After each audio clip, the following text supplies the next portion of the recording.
கூத்துப்பட்டறை நடிகர்களை தாண்டி வெளி பழக்கங்கள் எதுவுமே கிடையாது. வெளியில நண்பர்களே கிடையாது. எனக்கு வெளியில இருக்க ஒரே நண்பர் வந்து ஓரி தான்.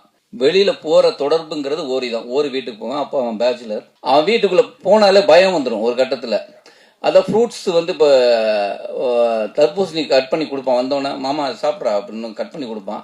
நம்ம என்ன பண்ணுவோம், அந்த விதையை எடுத்து வச்சுட்டு அந்த தர்பூசணி பழத்தை சாப்பிடுவோம். அவன் உடனே கிளாஸ் எடுப்பான். இந்த விதையில எவ்வளவு இது இருக்கு தெரியுமா, நீ விதையை சாப்பிடணும், இதை தொழுங்கக்கூடாது. இப்போ எனக்கு அடுத்த உடனே ஃபோக்கஸ் மாம்பழம் இருக்கும். இப்போ மாம்பழத்தையும் கொட்டையை சாப்பிட சொல்லுவானோ அப்படிங்கிற மாதிரி தான் இருக்கும். அவ்வளவு கிளீன். அதே மாதிரி வீட்டில் ஏசி இருக்கும், ஃபேன் இருக்கும். ஆனால் ஃபேன் போட மாட்டான், ஏசி போட மாட்டான். இயற்கையோட ஒன்றி வாழணும். அந்த இயற்கைக்குள்ளதான் நம்ம இருக்கணுமா.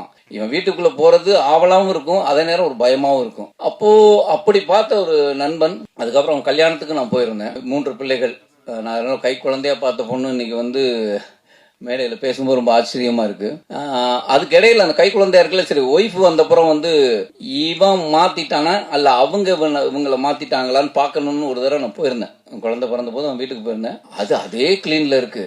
அவங்களும் வந்து பேசும்போதே வந்து ரொம்ப கிளீனா நின்று அவங்க பேசுற விதங்கள். அவங்க ஆக்சுவலி வீட்டுக்குள்ள வந்தா செருப்பு, நம்ம வெளியில செருப்பு கழட்டிட்டு உள்ள வந்தோம்னா, மாமா ஒரு நிமிஷம் நேரம் பாத்ரூம் போ, காலை கழுவிட்டு வா, அதுக்கு ஒரு டவல் எடுத்து தொடச்சி அப்படித்தான் உள்ள கூப்பிடுவான். அந்த மாதிரி ஒரு ரொம்ப சுத்தமான ஆளு.